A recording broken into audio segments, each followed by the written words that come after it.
सांगितलं जा महाराष्ट्रामध्ये. तो श्लोक असा आहे, ज्ञानेच्या ज्ञानमूर्तीच्या प्रेममूर्ती स्वरूपिणा नामदेव चंदयामूर्ती नाथं वंदे पुनः पुनः वैराग्यं परापूर्ती तुकारामं देहुग्राम. ते सांगतात, अरे ज्ञानाचे जर मूर्तिमंत जर ज्ञानोबा असतील तर तुझ्या महाराष्ट्रामध्ये आहेत. जा ज्ञान प्राप्त करायचं असेल तर तू आळंदीला जा. बरं प्रेम पाहिजे असेल तर प्रेमाचं प्रतीक नामदेव महाराज पंढरपूरला आहे, तिथे जा, तुला प्रेम मिळेल. तुला वैराग्य प्राप्त करायचं असेल तर देहू गावाला जा. प्रत्यक्षात देहू गावामध्ये वैराग्याचा पुतळा तुकोबाराच्या ठिकाणी आहे. आणि जर का तुला शांती पाहिजे असेल तर पैठणला जा, शांती ब्रह्मनाथ महाराज त्या ठिकाणी आहेत. असे 151 संत तुझ्या महाराष्ट्रामध्ये असताना इथे कशाला आला? त्याने तसंच ते अनुष्ठान सोडलं आणि महाराष्ट्रामध्ये आला. पुणे जिल्ह्यामध्ये देहू गाव शोधला आणि तुकोबारायांना शरण गेला. विढाला विढाला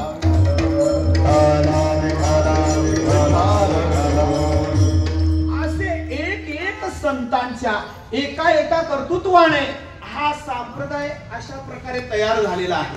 मग त्यातल्या त्यात आजचा ज्यांचा अभंग आहे त्यांचा अधिकारी तेवढाच महत्वाचा आहे. मी सांगितलं की 5 संतांशिवाय हा संप्रदाय पूर्ण नाही आहे. मग जर गुरुनिष्ठा असेल तर ती माझ्या निलोबारायांकडे आहे. किती गुरुनिष्ठा असेल? तुकोबारायांचे 14 टालकरी, त्याच्यामध्ये 4 ब्राह्मण होते आणि हा निलोबाराई त्यातलाच आहे. काही वाणी होते, काही कासार होते, अनेक सर्वच जाती पंथाची त्यांच्यामध्ये टालकरी होते. कुठेही तुकोबारायांचा कीर्तन असला की हे 14 टालकरी टाल येऊन तुकोबारायांचे असायचे. आणि तुकोबारायांना निलोबारायांनी सांगावं, महाराज मला अनुग्रह द्या. तुकोबाराय सांगायचे, अरे अनुग्रह घेऊन चालला कुठे तू? तुला देईन ना अनुग्रह.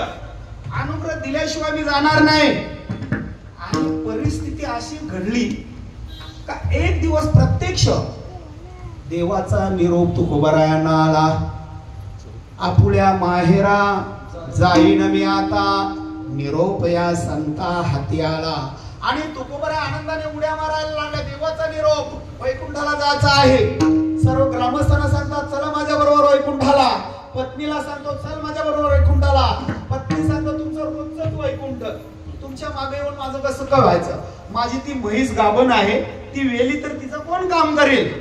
तुम्ही रोज घेता विनानित्त चिपल्या घेऊन या डोंगरावर त्या डोंगरावर, तुमच्या मागे लागून माझं होणार नाही, तुमचं रोज वैकुंठ. पण आजच्या दिवशी तुकोबाराय शिरेस बोलत होतो. हा शब्द इंग्लिश आहे बरं गायडा.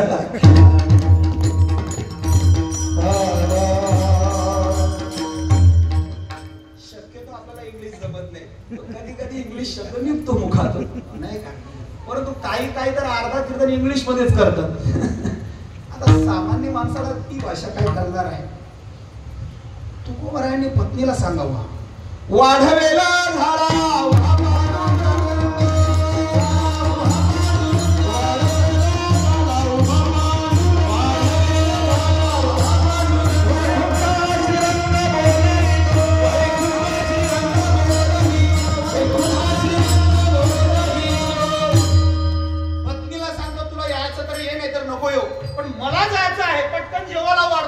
माझी वाट पाहत बसलेला आहे. परिणाम तुकोबाराय कसे तरी 2 घास खाल्ले आणि निघाला. आम्ही जातो, तुम्ही कृपा असू द्यावे, विनंती सांगावी सकला माझी. वाढवेल झाला उभा पांडुरंग, वैकुंठी श्रीरंग बोलावितो.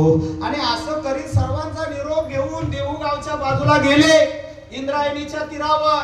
आणि त्या ठिकाणी त्या नांदुरखीचं झाड नाही का, त्या नांदुरखीच्या झाडाजवळ तुकोबाराय उभे राहिले आहेत.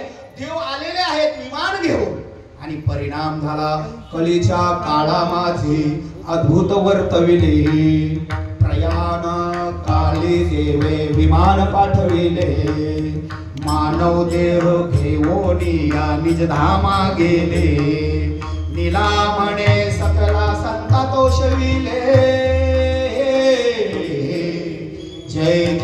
माझे स्वामी सद्गुरु तुकया दातारा. निलोबरायांनी ही आरती तुकोबरायांची गायलेली आहे. 5-6 चरण आहेत आणि चौपदाची आरती आहे. त्यामुळे आपण तुकोबरायांची तेवढी मोठी आरती, आपल्याला 3च चरण बोलता बोलता लोकांना घाम फुटतो, तर एवढी आरती मोठी कोण गाणार आहे.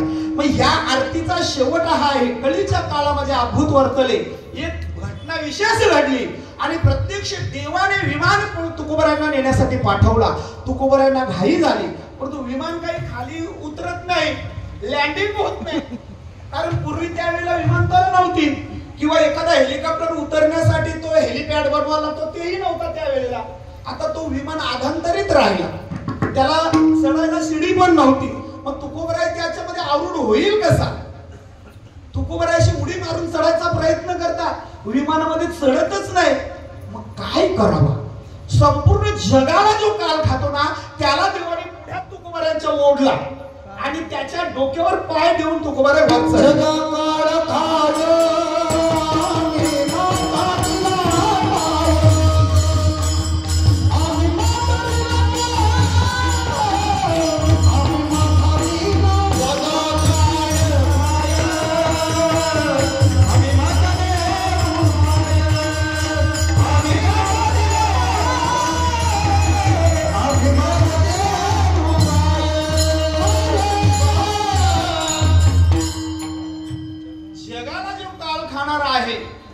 तोच काळ तुकोबरायांना नेण्यासाठी आला होता, परंतु त्या काळाला पुढे ओढला आणि त्याच्या डोक्यावर पाय देऊन तुकोबराय आरूढ झाले.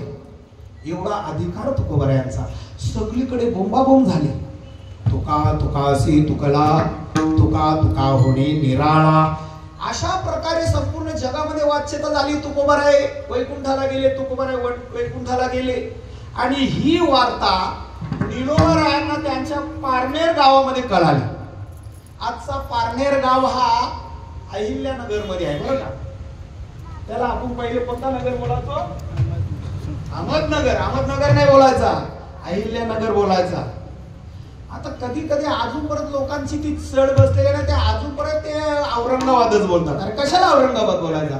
आता संभाजीनगर केले ना त्याचा, मग संभाजीनगर बोला, औरंगाबाद नाही बोलायचा. ही आता जी टाळ्या नका वाजवू, त्याचं अनुकरण करा. रात्री मी माझ्या कीर्तनामध्ये टाळ्या वाजवत होतो. मी त्यांना सांगितलं मला टाळ्या वाजवलेल्या कीर्तनामध्ये आवडत नाही. का टाळी वाजून आपण मोकळे होतो, पण त्याचं आचरण करत नाही. कीर्तनकार काय सांगतो ना तो आचरण करा. टाळी वाजवण्यापेक्षा त्याचा तुम्ही आचरण करा.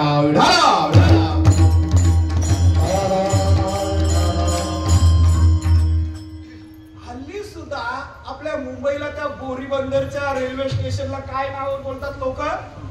विठीला चालल्यावर. कशाला विठीला चालल्या. ज्याला आता आपल्या सरकारने त्याचा सीएसटी नाव केलेलं आहे ना. आता त्यावेळेला इंग्रजांची ती राणी होती व्हिक्टोरिया, तिचं नाव त्या टेनिसला दिलं होतं व्हिक्टोरिया टर्मिनस.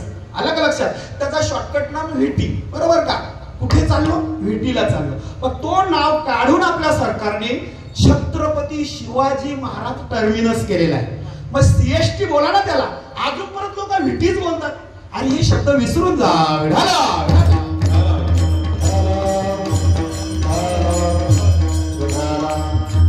ही वार्ता आमच्या निलोबरायांना पारनेरला कळाली. अहिल्यानगर मध्ये तो तालुका येतो. तिथे त्यांच्या म्हटले तुकोबराय गेले. ऐकलं खरं आहे का. म्हटले शक्यच नाही, जाणारच नाही तुकोबराय. म्हटले कशावर. अहो मला शब्द दिलेला आहे त्याने. प्रत्येक कीर्तनामध्ये मला सांगायचे तुला अनुग्रह दिल्याशिवाय मी जाणार नाही. मग गेलेच कसे. निलोबराय खरे गोष्ट आहे का म्हणून बघण्यासाठी पारनेर वरून देहूगावला आले. देहूगाव पुण्यामध्ये आहे, खेड जिल्ह्यामध्ये, खेड तालुक्यामध्ये आहे. तिथे आले. पाहिलं तर खरोखर तुकोबराय गेल्याची वार्ता कळाली. एवढा दुःख झाला तुकोबरायांच्या जीवनामध्ये, आपल्या निलोबरायांच्या. आणि ज्या स्थानावरून तुकोबरायांनी स्वर्गारोहण केला, आपला वैकुंठ गमन केला होता, त्याच ठिकाणी खडकावर बसून निलोबरायांनी अनुष्ठान मांडलं. 1 दिवस नाही, 2 दिवस नाही, किती दिवस. 42 दिवस. तुकोबरायांच्या गाथा ज्या वेळेला बुडवल्या गेल्या त्या रामेश्वर भट्टाने, त्यावेळेला तुकोबरायांनी अनुष्ठान मांडला होता. पण किती दिवसाचा. 13 दिवसाचा. परंतु 33-39 म्हणजे गुरुचे शिष्य सवाई 3 पटीने त्यांनी त्या ठिकाणी अनुष्ठान मांडला. वैकुंठामध्ये देवाला चिंता पडली, अन्न नाही, पाणी नाही, आणि हा घडी आता नमुन्यावर जाईल म्हणून प्रत्यक्ष देव प्रकट झाले. निलोबारायांच्या पुढे राहिले. निलोबायाला सांगतात, निलोबा डोले उघडा. निलोबाराय सांगतात, कोण तुम्ही?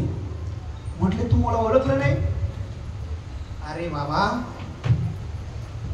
जो साधकांच्या योग्यांच्या ध्याना मनामध्ये न येणारा परमात्मा मी तुझ्या पुढे प्रकट झालेला आहे. योगियांच्या ध्यानी ध्याता नातुडसे तो आम्हापासे मागे पुढे. जे तप करतात, जप करतात, अनुष्ठान करतात, तरी त्यांच्या मी स्वप्नामध्ये न जाणारा देव तुझ्या पुढे प्रकट झालेला आहे. निलोबाराय सांगतात, मी तुम्हाला बोलवलं नाही, मी तुम्हाला ओळखत नाही, तुमचा मी धावा केला नाही, तरी तुम्ही इथे का आले? तुझ्या लागी येते बोलावी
तुझ लागी बोलाविले कोणी, प्रार्थिल्या वाचोनी आलास का?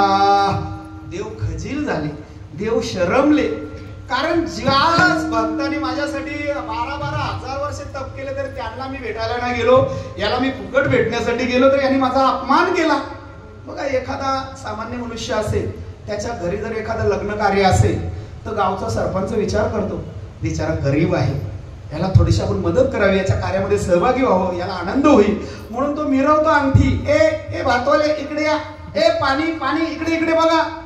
पण तो ज्याच्या घरी कार्यक्रम असतो तो यजमान यावा आणि त्याला बोलावा, ओ तुम्ही इथे काय करता, कशाला लुडबुडता मध्ये मध्ये, तुम्हाला कोणी आमंत्रण केले, तुम्ही कशाला आमच्या कार्यक्रमात आले? मग त्या सरपंचाची काय अवस्था होईल? त्याला जसे शरम वाटेल तसं देवाला शरमल्यासारखं वाटलं. निलोबारायांनी सरळ प्रश्न केला, येथे तुझ लागी बोलाविले कोणी आणि प्रार्थीला वाचवणे आलास का? तू कशाला इथे आला? तुला मी काही बोलवला होता? तुझा काही धावा केला होता? माझ्यावर कुठलं संकट पडलं नाही? मग देवाने निलोबारायांना प्रश्न करावं, मग एवढा अनिवार्य अनुष्ठान कशासाठी मांडले तुने? त्यावेळेला निलोबाराय सांगतात, तो कयाचा धावा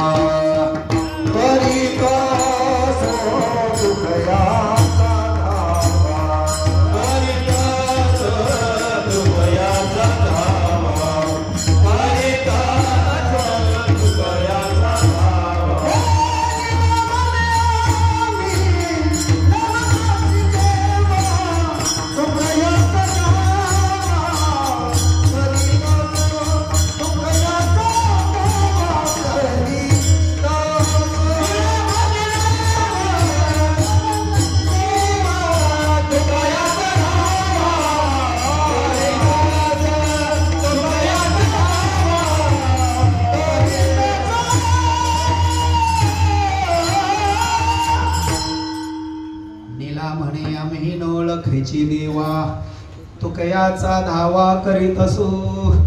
देवाने वैकुंठाला जावं, प्रत्यक्ष तुकोबरांना आणून निलोबरांच्या स्वाधीन करावं. निलोबरायांना तुकोबराने अनुग्रह देऊन पुन्हा वैकुंठाला निघून जावं. एवढा अधिकार कोणाचा असेल की ज्याची गुरुवर निष्ठा असेल, गुरुवर विश्वास असेल, गुरुवर श्रद्धा असेल तर ती निलोबरायांची आहे.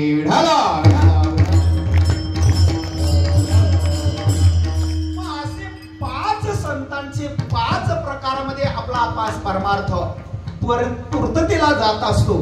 त्यातला आजच्या अभंगामध्ये निलोबराय जीवनमुक्त पुरुषाची लक्षणे सांगताना पहिल्या चरणामध्ये कळीच्या काळाना गविती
जगाला ज्या काळाची भीती आहे, शेठांपासून सावकारापर्यंत, राजांपासून महाराजांपर्यंत, श्रीमंतापासून गरिबापर्यंत आणि मुंगीपासून ब्रह्मदेवापर्यंत सर्वांना काळाची भीती आहे. असा एकही जीव नाही की तो काळाच्या नजरेतून सुटलेला आहे. परंतु सर्व जगाला जरी काळ खात असेल, तुकोबराय सांगतात अवघाचे आकार ग्रासेला काळे आणि एकते निराळे हरीचे नाम. सर्व जगाचा काळ ग्रास करणार आहे. केवळ एकच अलिप्त आहे काळाच्या नजरेतून सुटलेली गोष्ट, ती फक्त देवाचं नाम. तिथपर्यंत काळाला जाता येत नाही. माऊली सांगतात की हा काळाचं जरी निरीक्षण करायला गेला तर पाहता पाहता सर्व जगच काळाचा आहार झालेलं पाहायला मिळतो. माऊली ज्ञानोबराय सांगतात न्याहाळे पाहे केवढा पसरला से चवडा करोडी माझिवडा आकार गजू. जर आपण न्याहाळायला गेलो, निरीक्षण करायला गेलो, काळ किती मोठा आहे, किती आकाराने प्रचंड आहे. अहो पाहता पाहता पाहता काळ काळ काळ करीत गेलो, संपूर्ण जगाचा काळाचा आहार झालेला आहे. एखादा मनुष्य मुंबईला नवीनच आला, त्या दिवशी एका महाराजांनी सांगितलं होता की मी 20 मजले मोजले आणि 10चे पैसे कुठल्या तरी महाराजांनी दिला होता. एक विनोदाचा भाग आहे हा. तर तो एक नवीनच मनुष्य मुंबईला गेला होता. त्याने एक 100 टावरची बिल्डिंग पाहिली. तो खेडेगावातला असताना डोक्यावर काय असायची टोपी. तो त्या बिल्डिंगच्या खाली गेला आणि पाहता पाहता पाहता पाहता पाहता पाहता काय झाला, पाहता काय टोपी पडली खाली. परंतु त्याचा शेवट लागला. तसा तुम्ही काळ बघायला जा. काळ ब्रह्मयाचा ग्रास करी, काळ हरिहरादि मारे, काळ दुर्जय चराचरे करीत नाश जगताचा. काळ संपूर्ण जगताचा. काळ ना पाहे गुणदोष, काळ ना पाहे देश विदेश, काळ ना पाहे रात्रंदिवस. सुरासुर कापीजे, सुरा दिवा दिवादिकांना ह्या काळाची भीती आहे. तुम्ही आम्ही काळाच्या नजरेतून सुटलेले नाही आहे. असा हा काळ संपूर्ण जगाला खातो. काळ म्हणजे काय सामान्य नाही आहे. काळाला भल्या भल्या अहो गीतेमध्ये भगवंत सांगता ब्रह्मस्तम नाही का काय सांगतात माऊली ज्ञानोबा सांगतात एरवी ब्रह्मपणाचे निया भडसे ना चुकते पुनरावृत्तीचे वळसे का निवटल्यांचे दैसे पोटना दुखी काम. ब्रह्मदेवाचा जर विचार केला ब्रह्मदेवाला काल सोडत नाही. येर सूरगणांची नवाई विशेष सांगावे ते काही मुदला इंद्राचीच दशा पाही जे देहीचे 14. ब्रह्मदेवाच्या एका दिवसाच्या आयुष्यामध्ये 14 इंद्रांची पंगत उठली जातो. म्हणजे देवादिकांना काल सोडत नाही नाही का. येथे उरो नाही आले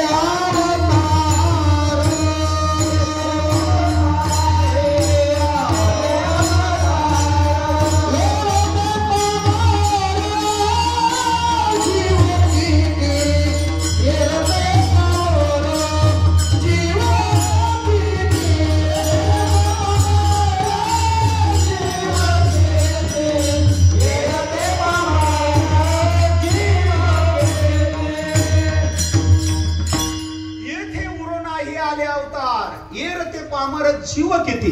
माऊली ज्ञानवंता कैसे थोरवेचे माड पायबा जो सृष्टी बीजाचा साठोबा तो पुनरावृत्तीची या मापासी गजाहळा. म्हणजे ब्रह्माधिक देवांचा ज्या ठिकाणी टिकाव लागत नाही तिथे सामान्य जीव टिकेल का. एक कथा सांगतात आम्हाला 7वीला असताना इतिहासामध्ये एक धडा आहे. मला सर्व जग जिंकायचं आहे असा उद्गार कोणी काढले असा प्रश्न त्याच्यामध्ये दिला जायचा आणि त्याचं उत्तर द्यायचा सिकंदर. हा सिकंदर इराक देशाच्या मध्ये एक यमन नावाचा छोटासा देश आहे. तिथला राजा त्याला सर्व जग जिंकण्याच्या इराद्याने तो निघाला. अनेक देश प्रांत विदेश लढवत अगणित संपत्ती ज्याने गोळा केली. शेवटी भारताच्या सीमेवर येऊन दाखल झाला. त्यावेळेला भारताचा राजा कोण होता. पौरस नावाचा राजा. त्याचा शॉर्टकट नाव पुरू राजा. आणि तो मध्ये काय होती झेलम नदी मध्ये झेलम नदी पलीकडे अफगाणिस्तान आणि इकडे हिंदुस्थान आणि तिथे ह्या हिंदुस्थानच्या राजाचा राज्य होता. आता ह्याला नदी पलीकडे सर करून जायची होती. जायचं कसं परंतु गेला. परंतु हा राजा स्वाभिमानी होता. याला देशाचा अभिमान होता. बघा एक जुन्या काळातला एक सिनेमा आलेला होता. त्याच पिक्चर मधला गाणी आहे.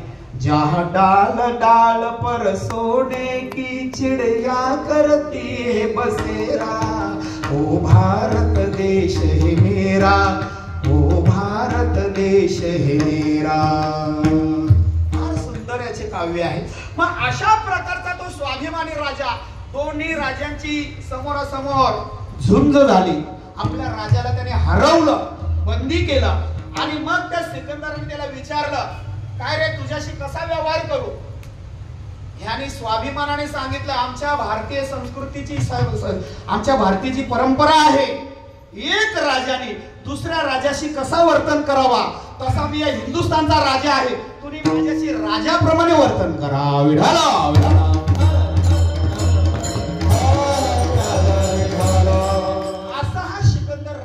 भरपूर संपत्ती गोळा केली पण तो त्याला शिनबाग झाला आणि त्या शिनबागामध्ये आजारी पडला आणि त्याला अनेक वैद्यांनी उपाय केले परंतु त्याला काही यश आलं नाही. शेवटी वैद्यांनी तपासल्यानंतर त्याला सांगितलं आता महाराज तुम्ही काही दिवसाचे पाहुणे राहिले बरं का. आता याचे सिकंदराचे धाबेत दणाणले. तो सांगतो असं काय करता तुम्ही. अहो माझ्याकडे अफाट संपत्ती आहे. माझा एक एक सैन्य माझ्यासाठी जीव द्यायला तयार आहे. माझी एखादी किडनी फेल झाली असेल तर एखाद्या सैन्याला पुढे करणार त्याच्या किडन्या दोन्ही मला लावा पण मला जगवा. पैसे तुला किती पैसे पाहिजे तेवढे घ्या. त्यावेळेला त्याला समजलं नाही. ती वैद्य सांगतात अहो महाराज इथे आता तुम्हाला कोणी सोडवणार नाही. तुमची सर्व सत्ता संपलेली आहे.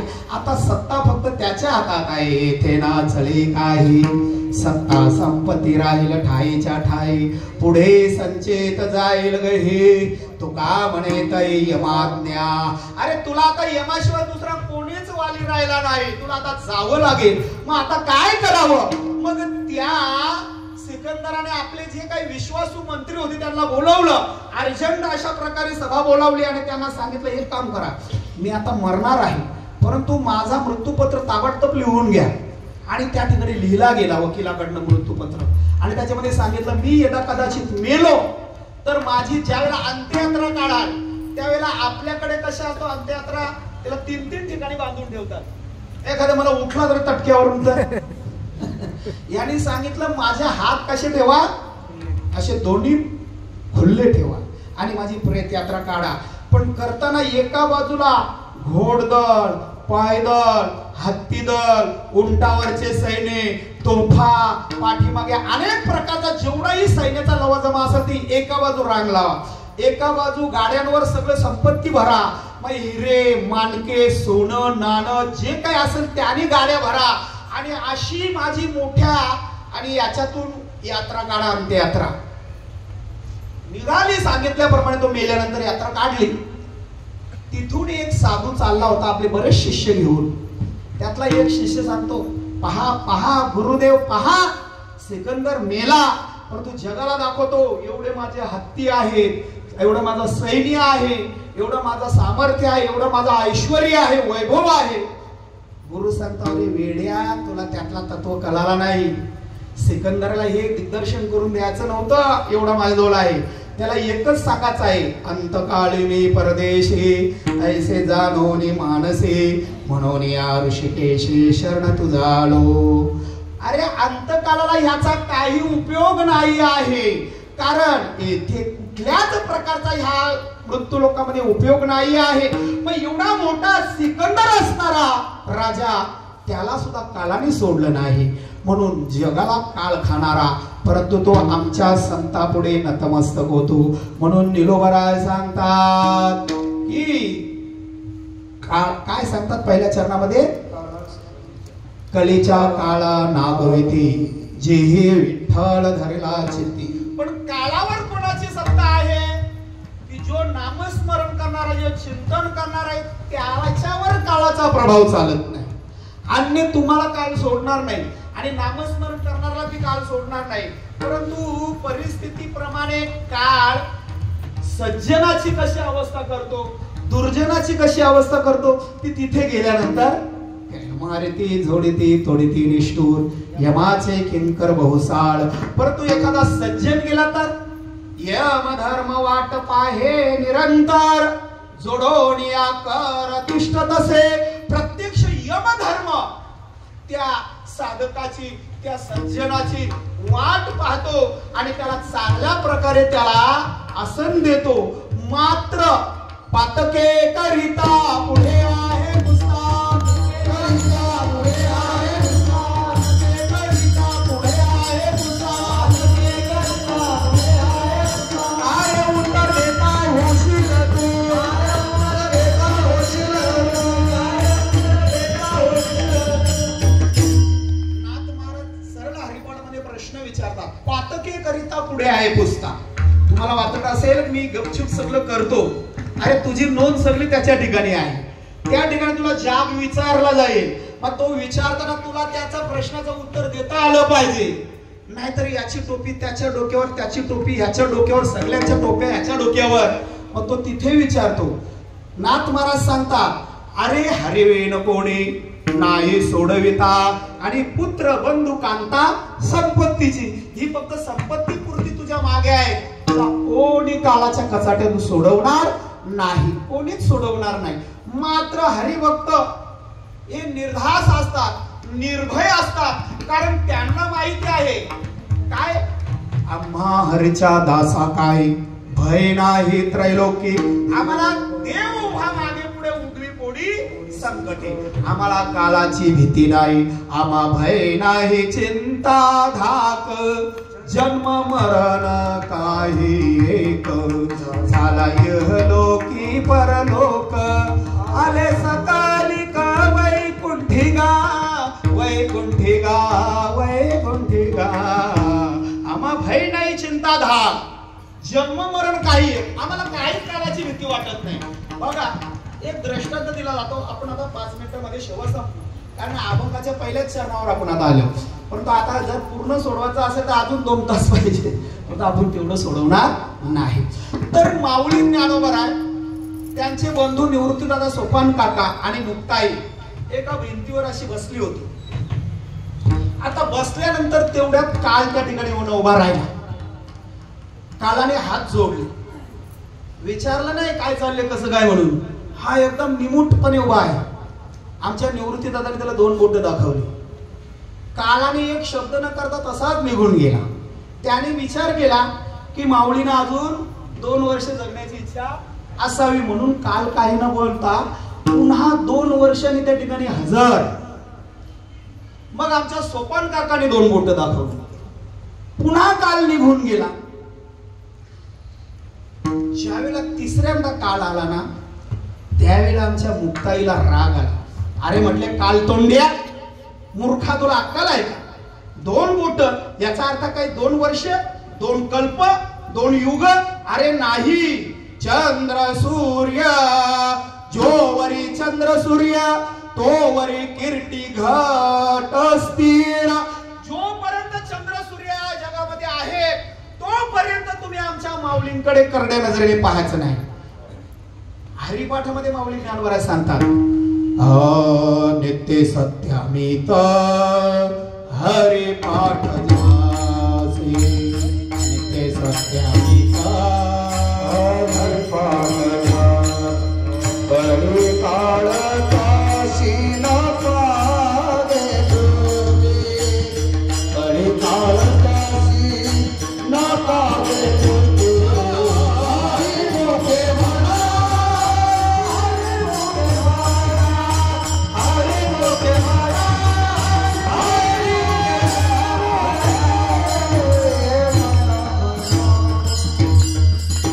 माऊली ज्ञानोबा हरिपाठामध्ये सुद्धा नित्य सत्यामुक्त हरिपाठ ज्यासी कलिकाल त्यासी ना पाहे दृष्टी. बरीचशी प्रमाण हरिपाठामध्ये आहे.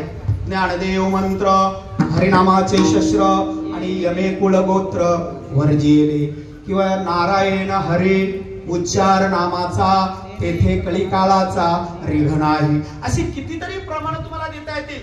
याला कारण एकच आहे, नामधारकापर्यंत काळ येत नाही. आम्ही नामाचे धारक नेनो प्रकाराने सर्व भाविक विठ्ठलचे प्रमाण.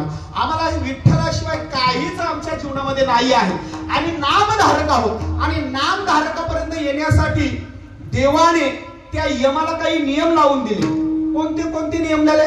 यम धर्म सांगे दूता तुम्हा तेथे नाही सत्ता. जेथे होय हरिकथा करती घोष नामाचा. मग कुठे जायचं नाही? नका जाऊ तया गावा, नका जाऊ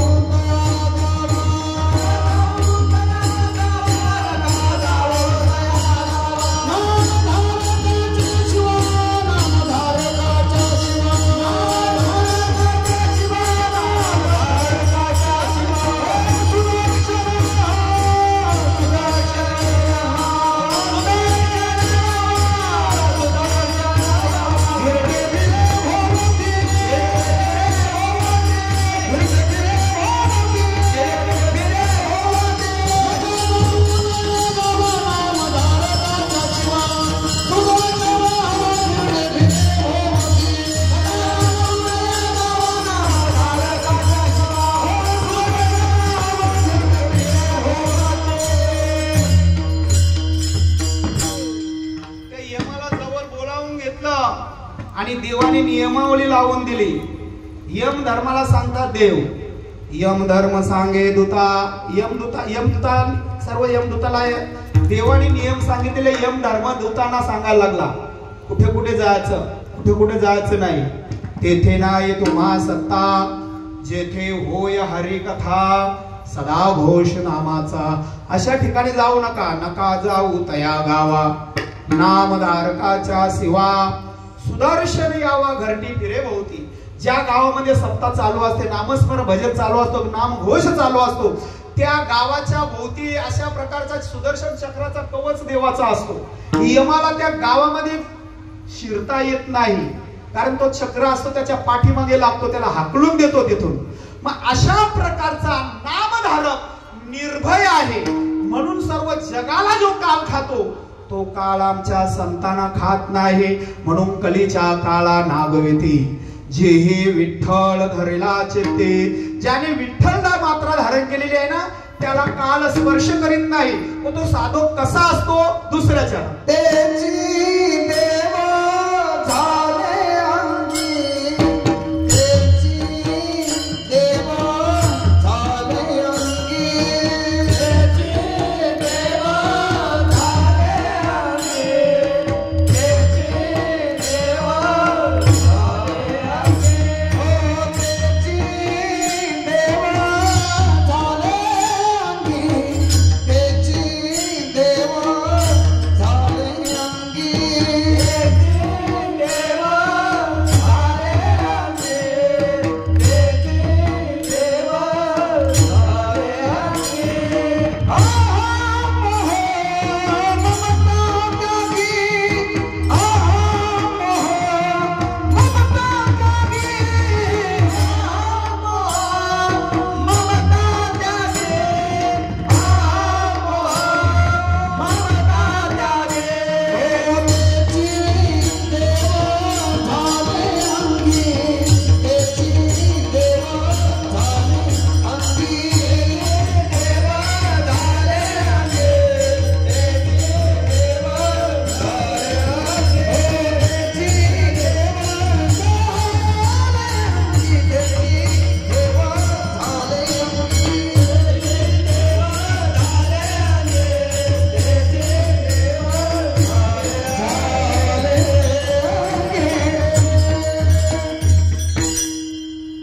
कोणाला काळाची भीती नाही.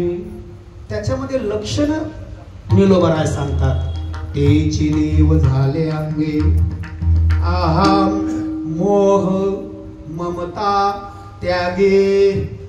ते देव स्वरूप झालेले आहे. त्यांची सर्व इंद्रिय परमात्मा स्वरूप झालेले आहे. सकळ इंद्रिय झाले ब्रह्मरूप आणि ओतळे स्वरूप माझे तया. तो पूर्ण परमात्मा स्वरूप झाल्यामुळे आणि त्याच्यामध्ये असणारे जे विकार आहेत अहम. अहम म्हणजे काय आहे. या देहामध्ये अहंता येतो. अहम ममतेची या लवड सवडी मातेना पावती जे बापुडी ते जन्म मरणाच्या दुथडी ढवळते ठेले. अहम मोह त्याला मोह सुद्धा होत नाही. माऊली ज्ञानवर असतात मोह धरली ऐसे होईल अस्ति प्रतिष्ठा जाईल मग परलोक ही अंतरेल मानसीचा. माऊली ज्ञानेश्वरी मध्ये सांगतात मोह धरले ऐसे होईल अस्ति प्रतिष्ठा जाईल आणि परलोक ही अंतरेल मानसीचा. म्हणून जीवनामध्ये मोह नसावा. माणसाला स्वतःच्या सत्तेचा मोह नसावा, संपत्तीचा मोह नसावा, स्वतःच्या पुत्राचा मोह नसावा, स्वतःच्या देहाचा मोह नसावा. ह्या ज्या ज्या गोष्टीचा ज्यानी ज्यानी मोह धरला ना त्यांची काय अवस्था झाली सगळ्यांना माहिती आहे. अर्जुनाने आपल्या नातेवाईकांचा आप्तेष्टांचा मोह धरला. परिणाम म्हटले ही सगळे माझीच आहेत. आजे सासरे मामा गुरु माझ्या समोर आहेत, माझा मित्र आहेत, माझे सर्व नातेवाईक यांना मी मारू. माऊली ज्ञानोबराय सांगतात ज्ञानेश्वरीमध्ये अर्जुनाला जो मोह झाला होता भगवान सांगतात अरे तू काय यांना मारणार आहे. ही सर्व मरणारे आहे. शरीर दाता भवे नाशिवंत स्वभावी म्हणून या तुवा झुंजावे पंडुकुमारा. अरे शरीर जाणार आहे याचा मोह तू काय धरतो. तू काय मारणार आहे त्यांना. मी अगोदरच यांना काय केलेले आहे मारलेले. म्हणजे अर्जुनाला आपल्या आप्तेष्टांचा मोह झाला. दुर्योधनाला सत्तेचा मोह झाला. सांगतो सुईच्या आग्रावर बसेल एवढी सुद्धा मी जमीन कौरवांना या पांडवांना देणार नाही. परिणाम काय झाला सर्व अखंड कुलाचा नाश झाला. आपल्या दुष्य काय म्हणतात धृतराष्ट्राला पुत्र मोह झाला. गीतेची पहिलीच ओवी सांगतो नाही का गीतेमध्ये पहिला श्लोक प्रश्न आंधळ्याचा आहे आणि उत्तर डोलच देतो. 700 श्लोक आहेत. 700 श्लोक भगवान श्रीकृष्ण अर्जुनाला जो तत्वज्ञान जी गीता कुरुक्षेत्रावर सांगतो तशीच्या तशीच आखो देखा हाल. आता काल दुबईला झाली मॅच. तुम्ही टीव्हीला इथं घरात बघितली की नाही दुबईची मॅच. तशाच प्रकारे त्या हस्तिनापूरमध्ये बसलेला तो धृतराष्ट्र आंधळा आणि युद्ध चालू आहे कुठे? कुरुक्षेत्रावर. हरियाणामध्ये कुरुक्षेत्र आहे. हरियाणामध्येच आहे ना. जवळजवळ 700-800 किलोमीटरचा फासला आहे दोघांच्या मध्ये. तर त्यावेळेला आपल्या पूर्वजांनी दूरदर्शनचा शोध लावलेला आहे महाराज. हे काही इंग्रजांनी नाही शोध लावलेला. हा आपल्या पूर्वजांनी हजारो वर्षापूर्वी शोध लावलेला टीव्हीचा आहे. आता आपण दुबईची मॅच घरात बसतो ना, ऐकतो, त्यावेळेला कुरुक्षेत्रावर चाललेला युद्धाचा अखोदेकाल सर्व प्रक्षेपण तो धृतराष्ट्र हस्तिनापूरमध्ये बसून राजवाड्यामध्ये आणि त्याला सर्व प्रकारे तो संजय सांगत होता. त्या संजयाला ती ज्ञानदृष्टी दिली होती. संजयाला आता तो जो अर्जुनाला तत्वज्ञान देतो तोच संजय याला देतो की नाही धृतराष्ट्राला. पण याच्यामध्ये फक्त एकच मोह आहे, माझ्या पुत्रांचं कसं होईल. पहिला प्रश्नच विचारतो. गीतेचा पहिला प्रश्न आंधळ्याचा आहे. 700 श्लोक जरी असले तरी पहिला प्रश्न आंधळ्याचा आहे. धर्मक्षेत्रम कुरुक्षेत्रे समावेतायुयस्वः मामकां पांडवां चैवं किम कुरुवर्तु संजयः. तो संजयाला सांगतो, अरे संजया, माझी मुलं आणि त्या पंडूची मुलं दोघेही एकत्र युद्धासाठी समोर आलेली आहेत. याच्यात विजय कोणाचा होईल? तुला काय पंचायत पडली? अगोदर युद्ध होऊ दे ना. तो देव काय सांगतो तो ऐकला तो, पण तो तत्वज्ञान घेत नाही. मग शेवटी त्याला 700 श्लोक सांगावे लागले आणि मग शेवटच्या श्लोकामध्ये तो डोलस असणारा संजय सांगतो धृतराष्ट्राला शेवटचा श्लोक, यत्र योगेश्वर कृष्ण यत्र पार्थो धनुर्धरा तत्रं श्री विजयरभूते ध्रुवाम नेतेर्मतेर्ममः. मग तो संजय सांगतो 700 श्लोक सांगून झाल्यानंतर, अरे बाबा, ज्या पक्षामध्ये तो सत्यवान अर्जुन आहे, ज्या पक्षामध्ये तो भगवान श्रीकृष्ण आहे, जिथे धर्म आहे त्याच पक्षाचा विजय होईल. परंतु तरी मी खुल्ला सांगितलं नाही की त्यांचा पराजय होईल ना तुमच्या मुलांचा विजय होईल, असा काही नाही. म्हणजे असा हा पुत्र स्नेहे मोहितू धृतराष्ट्र असे पुसतू म्हणे संजया सांग मातू कुरुक्षेत्रीची. याचा अर्थ पुत्राचा मोह धृतराष्ट्राला झाला, परिणाम सर्व कुळाचा नाश झाला.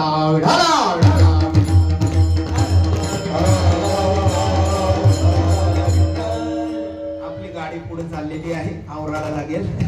मला काही आवरता येत नाही, पण सांगण्याचं तात्पर्य दुसऱ्या चरणामध्ये निलोबराज सांगतात, तेची देव झाले अंगे अहम मोह आणि ममता.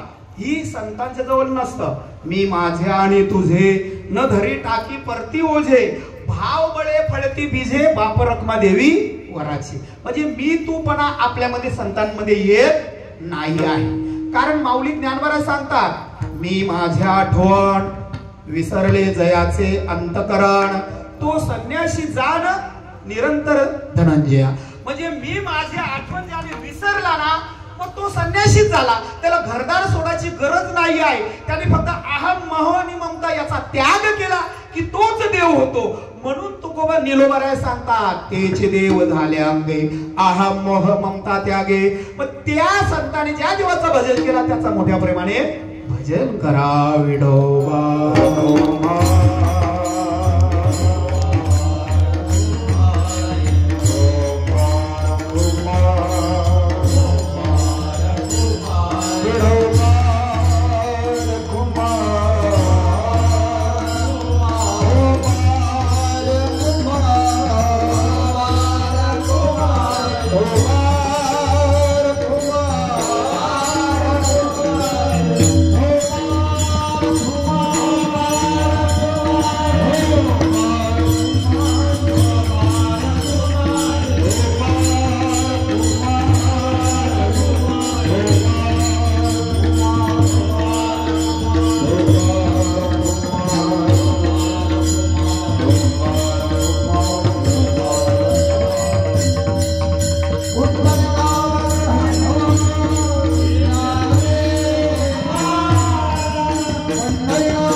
अवस्था अशा प्रकारे झाली की विधी अवस्था झाल्यामुळे ज्याने परमात्म्याचा अंतःकरणामध्ये नाव साठवलं शेवटचा चरण निळमणे नावासाठी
नीला म्हणे नामासाठी विठ्ठल साठविला पोटी.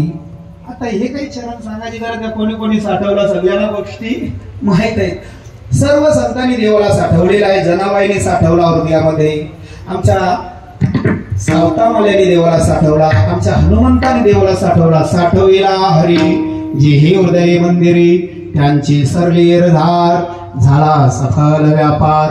साठविला राहे हृदय संपुष्टी बाहेर धाकुटे मूर्ती उभा.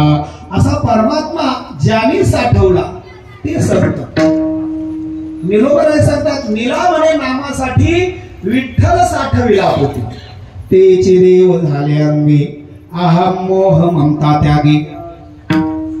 एक चरणाचा विस्तृत विचार केलेला आहे, दुसऱ्या चरणामध्ये फक्त स्पर्श केला, तिसरा चरण आपण घेतला ना, चौथा चरण फक्त उचलायला दिला. असो आज या ठिकाणी हा नवरात्र उत्सव गेली 36 वर्ष महाराज. मी 2 मिनिटं तुमची घेतो. कीर्तन 7:45ला चालू होता, माझ्या गळ्यामध्ये 8 वाजता विना आला होता, तरी मी 9:15ला कीर्तन संपवले. पण 2 मिनिटं गरजेची आहे. 36 वर्षे नाही का, देव किती वर्ष नाथांच्या घरी राबला? 36 वर्षे, म्हणजे जवळजवळ 3 तपी. श्री एकनाथा सदणे माधव जे सर्व कामे करीतो, स्वकरे चंदन घासे गंगेचे पाणी कावडी भरितो. म्हणजे स्वतः चंदन घासून द्यायचं, नदीवर जाऊन गंगेचं पाणी कावडीने भरायचं, त्याच्यानंतर त्यांची धोत्र धवायची नाथांची, सर्व काही सविधा गोळा करून द्यायच्या, पूजेचं साहित्य गोळा करून द्यायचं, सर्व कामं नाथांची देवानी घरात केली, न सांगता करी सर्व काम. ही 36 वर्षे या ठिकाणी हा सप्ताह चालू आहे. सप्ताहाची पार्श्वभूमी सर्वांना माहिती आहे की ज्या वेळेला ठाकूरपाड्याचा सप्ताह बंद झाल्यानंतर ह्या मंडळाने, आता मी जे संत पंचायतन सांगितले ना, तसेच या गावातली 5 भक्त मंडळी, 5च होती त्यावेळेला. एकनाथ दादा असेल, आमचे भास्कर दादा असतील, आमचे बाबुलनाथ दादा, श्रावण दादा आणि एक कोण आपले जनार्दन दादाचे बारके भाऊ, काय नाव त्यांचा, दिलीप महाराज. आता तो जास्त समोर येत नाही त्यामुळे नाव विसरत चाललो आम्ही. तो मालकरी जरी झाला तरी समोर यायला पाहिजे ना हो त्याने. ही 5 लोक यांनी घरी येऊन आम्हाला सांगितलं, दादाला, मला, रमेश दादाला वगैरे, की महाराज ठाकूरपाडचा सप्ताह बंद झालेला आहे, जर तुम्ही आम्हाला सहकार्य केला तर आम्ही तो सप्ताह आमच्या नवरात्रामध्ये आरंभ करू. आणि रमेश दादानी वगैरे त्यांना होकार दिला, बिंदास तुम्ही करा, आम्ही तुमच्या पाठीशी आहोत. मग सर्व लवाजम्यासह आम्ही या ठिकाणी यायचो महाराज. त्या कालामध्ये भास्कर महाराजांची ती गरुडा का विक्रम गाडी होती, अहो ती मोराच्या वाडी, 25 घुसायचे त्याच्यामध्ये. मग तो बिचारा पण कंटाळला नाही, 5, 7, 10 फेऱ्या करायचा आमच्या गावामध्ये तो. आणि लोक पण तेवढे जमा होऊन यायचे बरं का. जवळजवळ 100-150 लोक रोज या ठिकाणी आमच्या पाड्यावरची यायची. आणि नुसती लोक यायची नाही, टाळ मृदंग विण्यासहित सगळ्या गायनापासून सगळ्यापासून. आणि हा सर्व या ठिकाणी एक प्रकारचा आम्ही हा आरंभ केला सप्त्याचा. कालांतराने हळूहळू छोटासा मंडप, पाऊस पडायचा, आता जसा पडतो तसा तो मंडप चिखलामध्ये भरलेला असायची. ही मंडळी एवढी हो श्रद्धावान, सेवाधारी, 3 वेळा झाडाचा खराट्याखाली, पुन्हा इकडल्या तिकडल्या चिखलाचे बांध घालायचे, तो सिमेंट बी नव्हतं महाराज. आणि मग कसं तरी पाणी इकडे तिकडे साठवून आणि कसं तरी कीर्तन करायचा. पण ही लोक एवढी श्रद्धाळू, ज्याच्या घरी जेवण असलं ना, जेवण एवढी आवडीने प्रेमाने धरून द्यायचे. आज आमच्या घरी जेवण आहे महाराज, तुम्हाला सगळ्यांना उद्या यावं लागेल. परवा ज्याचा जेवण असेल तो 2 दिवस अगोदरच सांगायचा, आमच्या घरी जेवण आहे, हा यायचा.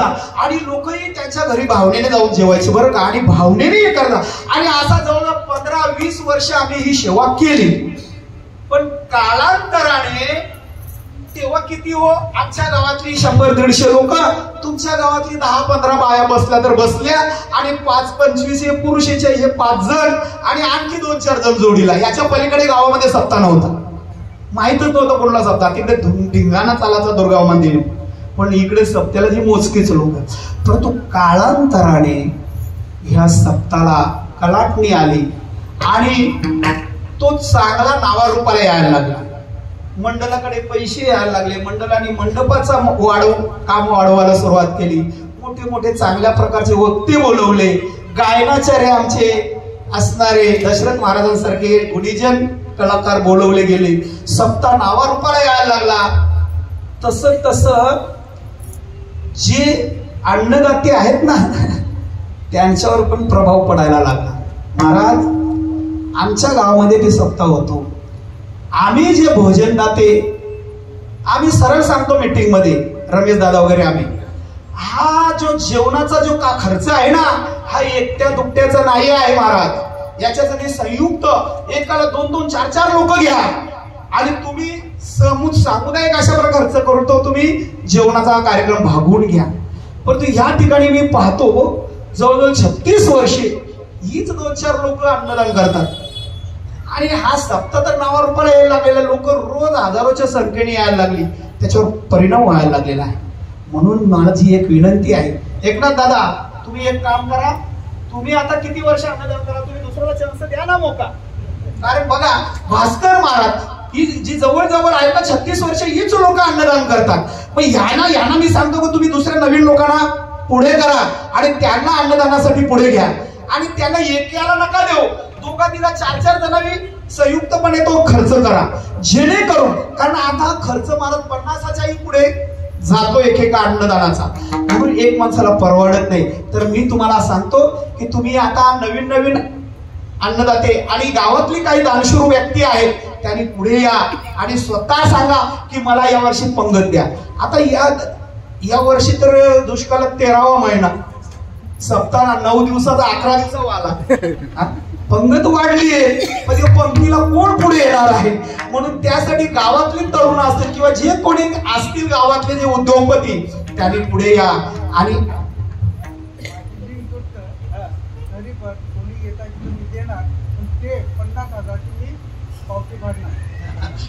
त्यांच्यासाठी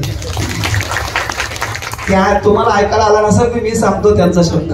ते काय सांगतात की जर तुम्ही सांगता तर मी माझा अन्नदान जो आहे समजा पंगती कोणालाही द्यायला तयार आहे, त्यांनी खुशाल पुढे येऊन पंगत घ्या, पण मी काही पंगत सुटली म्हणून मोकळा झालो असं नाही, तर तो येणारा जो पंक्तीचा खर्च आहे 50,000 रुपये मी मंडळाला पावती देईन.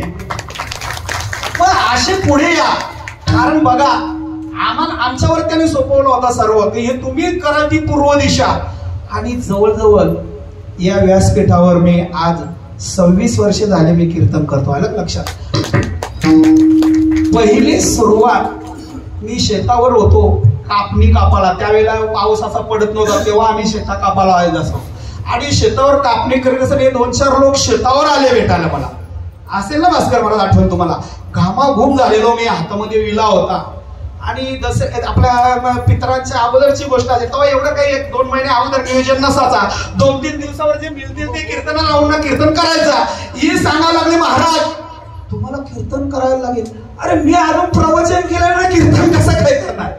नाही म्हटले, आम्ही तुमच्या गल्यामध्ये मारला, त्या दिलीप महाराजांनी एवढा एकटा केला महाराज, नाही ते मला जमणार नाही, तुम्हाला कीर्तन करावं लागेल. आता मी मोठ्या धर्म संकटामध्ये पडलो. बाबांचा आशीर्वाद घेतला, त्यावेळी डावले महाराज होते. आणि ही सर्व जेवढे गुरुजन वर्ग होते ना, ती सर्व त्या पहिल्या कीर्तनाला माझ्या महाराज या ठिकाणी होते. हे माझं परम भाग्य आहे. आज मी जो नावारूपाला आहे, या भिवंडी ठाणे जिल्ह्यामध्ये जो माझं नाव आहे ना, हा या सार्वजनिक नवरात्र उत्सव रांजनोली ह्या ग्रामस्थांच्या मध्ये. तर आज या लोकांनी मला व्यासपीठावर उभा केला नसता तर मी गावातच टाल वाजवत असतो. परंतु आज खरोखरच या ठिकाणी 26 वर्षे झाली. 1 वर्ष या सप्ताहामध्ये माझ्या कीर्तनाला खंडन आला, तो असा की त्या वर्षी या लोकांनी माझा काळ्याचा कीर्तन दिला होता आणि आमची आई 4थ्या मालेलाच गेली. आणि नवरात्रामध्ये गेल्यामुळे मग मी तो काळ्याचा कीर्तन सांगितलं कोणालाही करा. तो सोडल्यानंतर देवाच्या मनात काय होतं तर मी कोरोनामध्ये सापडलो होतो. मग मला वाटतं मी 21 कीर्तनच केली असती येथे, कारण आज माझी 5वी पुण्यतिथी असते. अलग लक्षात. बरवे झाले आजवरी, नाही पडलो मृत्यू आहारी, वाचोनी आलो येथवरे, उरले ते हरे तुम्हा समर्पण. आणि अशा प्रकारे आजपर्यंत ह्या मंडळाने, काही लोक इकडे तिकडे चर्चा करीत असतील, अरे ते बालाराम बुवाला दरवर्षी कीर्तन कशाला लावतात, कशाला लावतात? परंतु त्याच्या पाठीमागची पार्श्वभूमी ही आहे की कीर्तनाच्या शेवटपर्यंत आम्ही जोपर्यंत कीर्तन करतो तोपर्यंत मला सोडणार नाही. कारण कार्यक्रमाची आम्हीच मुहूर्तमेढ या ठिकाणी घातलेली आहे.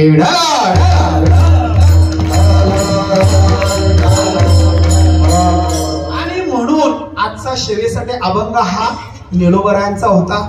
निलोबरायांनी संतांची अंतरंग लक्षणं आणि त्यांचा अधिकार प्रतिपादन केलेला आहे. मी जरा 2 शब्द जास्तच बोलू, लहान तोंडी मोठा घास, परंतु बोलण्याची गरज होती.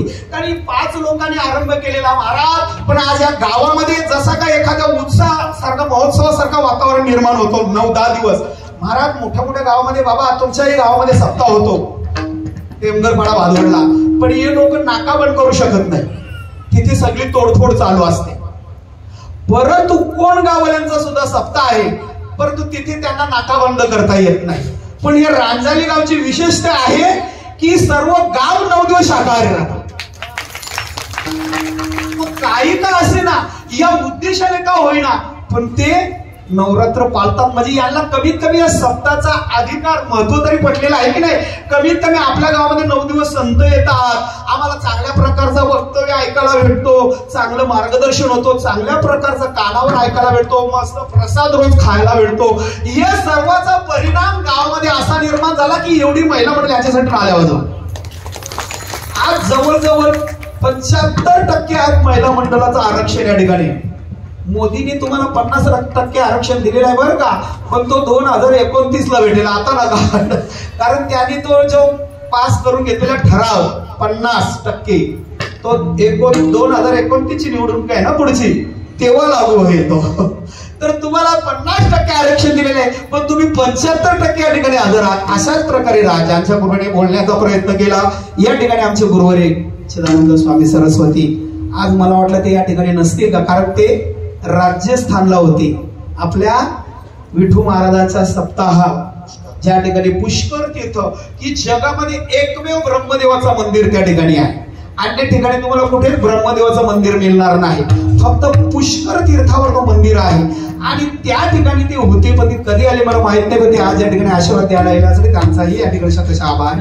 आपण सर्व उपस्थित सर्व परिसरातील गुढीजन वर्ग या ठिकाणी सर्व काही भक्त मंडळी आहात, सर्वांचं ह्या ग्रामस्थांच्या वतीने हार्दिक आभार. ज्ञानेश्वर